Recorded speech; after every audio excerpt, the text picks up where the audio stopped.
Apart from the plant sources of drugs, what are the different other non-synthetic sources of drugs?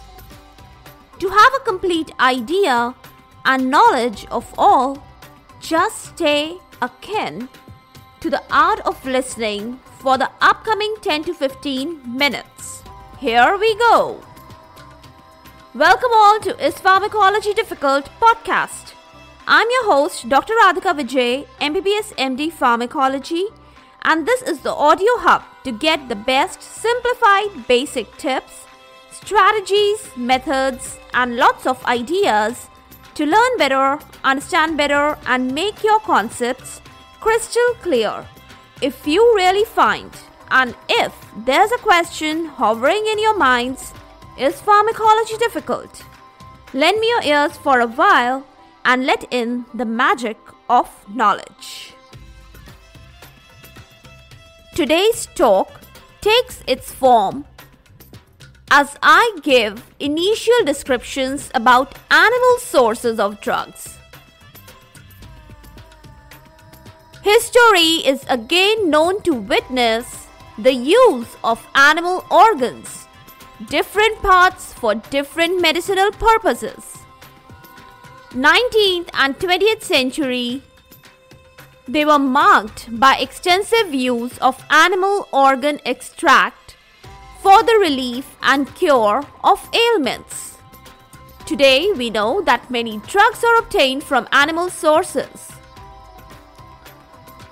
like insulin, heparin, adrenaline, thyroid extract, thyroxine, vitamin B12 as a liver extract, antitoxic sera.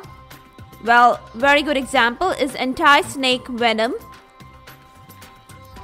Then different variety of antisera and vaccines like cholera, capital TAB, capital BCG, smallpox, rabies, polio, diphtheria, tetanus, sera and vaccines. Lot of hormones and vitamins have also been derived from animal sources that I've already told you. Next, I want to comment on the microorganisms like bacteria, molds and fungi as the drug sources. Yes, they are.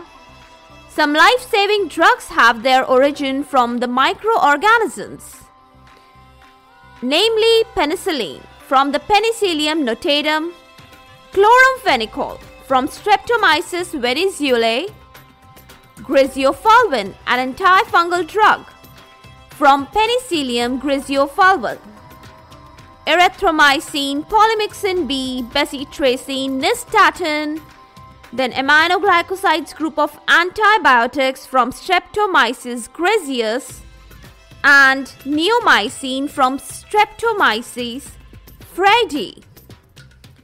Actinomycin D, it's an anti-cancer drug. It is also obtained from microorganisms. Enzymes like diastase, it is obtained from fungus. Vaccines are obtained from microbes. Streptokinase, it is obtained from Streptococcus pyogenes. Then vitamin B12, that is cyanocobalamin, it is obtained from Streptomyces griseus. Well, that's a long list. You should be nicely hearing it, though I don't advise you to cram it up, but yes, knowledge has no bounds. So if you hear it nicely, you can at least recollect it whenever you want to. Well, that was the list for the microorganisms obtained drugs. And now, next what? In the list is I want to tell you about the mineral drug sources. They can be conveniently divided further as simply the mineral preparations. That's so easy. Or another one is the solid liquid forms. Now let's first of all talk about the pure mineral preparations. Through the method of the dry distillation of wood, the petroleum products they are obtained. They find use in vehicles, that's very obvious, and also on the different hand, some ointment preparations For example, hard and soft paraffin. And if you know, and if you've heard about liquid paraffin, it's actually a purgative laxative. Now, as far as the characteristic features they are concerned, none have found to possess any sort of food value. Neither any of these shows the characteristic feature of rancidity. Got it? Now, that was all about the pure mineral preparations. Let's move over to the solid liquid preparations. As far as solid or powder preparations they are concerned, the main ones used medicinally, they are ferrous sulfate. It's used in anemia. Kaolin, that is chemically aluminium silicate. It is used as adsorbent in antidiarrheal preparations. Then we have sodium bicarbonate as antacids. Then more of other antacids for your kind knowledge are aluminium hydroxide, calcium carbonate, magnesium sulfate is used as a purgative. Now these were all about the solid or powder preparations. Let's talk about the liquid ones. Very good examples to consider for this particular division. They are tincture iodine and povidone iodine solutions. Both are used as antiseptics. Okay? Some new mineral drug sources examples I want to tell you at this particular point are the radioactive isotopes. Especially, yes, I'm talking about the iodine 131 radioactive isotope. It is used for thyroid disorders. Now, at this particular moment of time, as we are talking about the drug sources, how can we forget ourselves? Yes, human beings also become drug sources. Now, very good ones to account at this particular point are the immunoglobulins. They are obtained from the blood. Placental extracts are obtained from the placenta. Growth hormone is obtained from pituitary gland. Chorionic gonadotropin is obtained from the urine of the pregnant women.